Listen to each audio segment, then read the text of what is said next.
Hola, ¿qué tal? Bienvenidos a este nuevo análisis. Hoy tenemos por delante un recorrido fascinante. Vamos a desentrañar un tema que de una forma u otra nos cruza la vida a todos. Pasaremos de ver los conceptos laborales más universales y macro a entender cómo esos ideales aterrizan en los derechos constitucionales que protegen a las personas todos los días. Así que, arranquemos con toda la energía. Para entrar en materia, hagámonos esta pregunta que resulta bastante provocadora. ¿Es suficiente simplemente tener un empleo? Pensemos un segundo en esto. En las noticias y en los datos económicos siempre se celebra a lo grande la creación de nuevos puestos de trabajo, ¿verdad? Pero, ¿es conseguir una ocupación la meta final?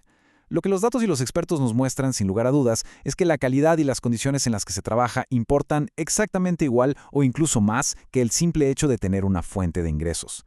Bien, metámonos de lleno en esto. El término trabajo decente no es un simple eslogan motivacional. Para nada. Fue establecido formalmente como un estándar global por la Organización Internacional del Trabajo, la OIT, allá por 1999.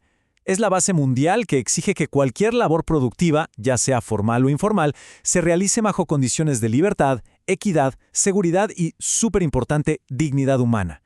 Para que no nos perdamos, esta es nuestra hoja de ruta. 1. El trabajo decente global. 2. Los 4 pilares de la OIT. 3. El trabajo digno en Colombia. 4. Las garantías y principios constitucionales. Y 5. La realidad laboral. Básicamente vamos desde lo macro hasta lo micro. Empezamos con la sección 1. El trabajo decente global. Un concepto verdaderamente universal. Como vemos en esta cita directa de las fuentes, la definición es clara. Esto va muchísimo más allá de recibir un cheque a fin de mes. El empleo no se trata solo de dinero, se trata de dignidad humana.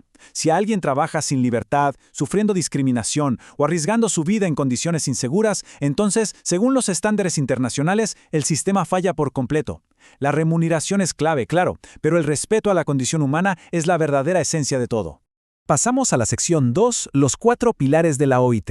El marco que sostiene todo este ideal.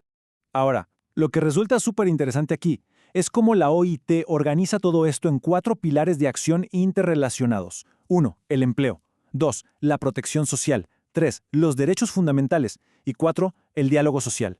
Son como las patas de una mesa. Si falta tan solo una de ellas, todo el concepto de trabajo decente simplemente se viene abajo. Y este ecosistema nos muestra una red de derechos impresionante.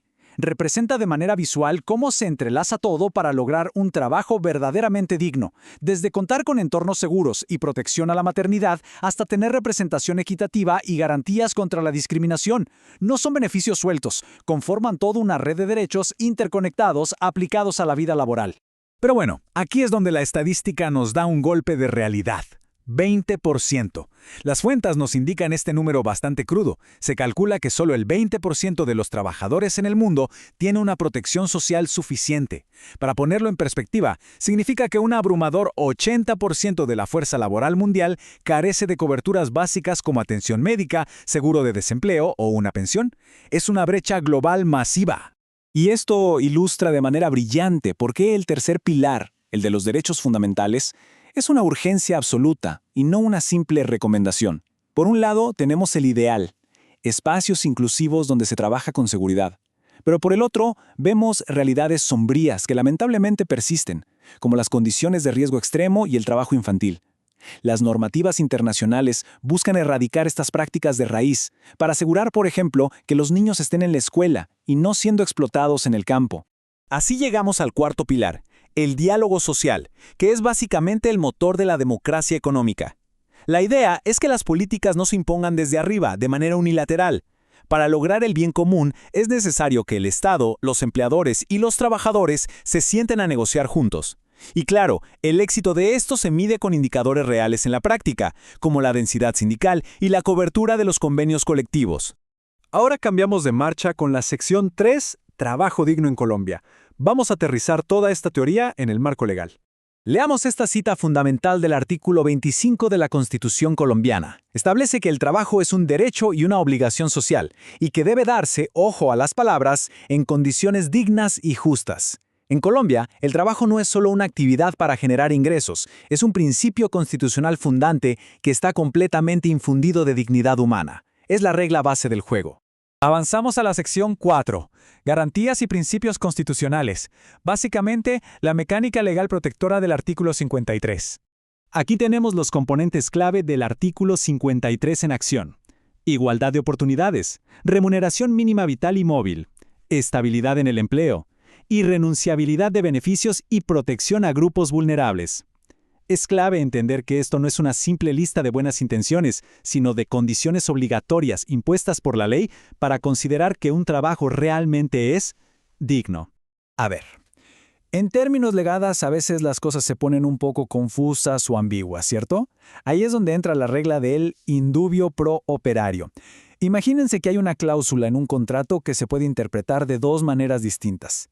Como la ley asume que en una relación laboral el trabajador es la parte más vulnerable, obliga al juez o autoridad a elegir siempre la interpretación que más le favorezca al empleado. Es un contrapeso estructural para equilibrar la balanza. Entonces, el punto crucial de todo esto es el principio de la primacía de la realidad.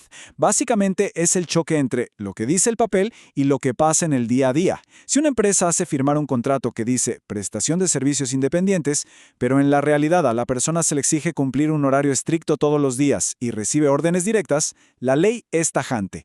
La realidad de los hechos siempre le gana cualquier formalidad escrita en un papel. Y esto nos conecta directamente con algo llamado irrenunciabilidad. En pocas palabras, el Estado considera que los derechos laborales mínimos son un asunto de interés público. Nadie puede firmar un contrato legalmente válido en el que renuncia a su derecho a recibir un salario mínimo o a trabajar en condiciones seguras. Ni siquiera se asegura que lo está haciendo voluntariamente. Esos derechos están blindados, no se pueden ceder. Pasemos a ver cómo todo esto toma forma en nuestra última sección, la realidad laboral. Para cerrar, los dejo con esta pregunta contundente que surge directamente de nuestras fuentes.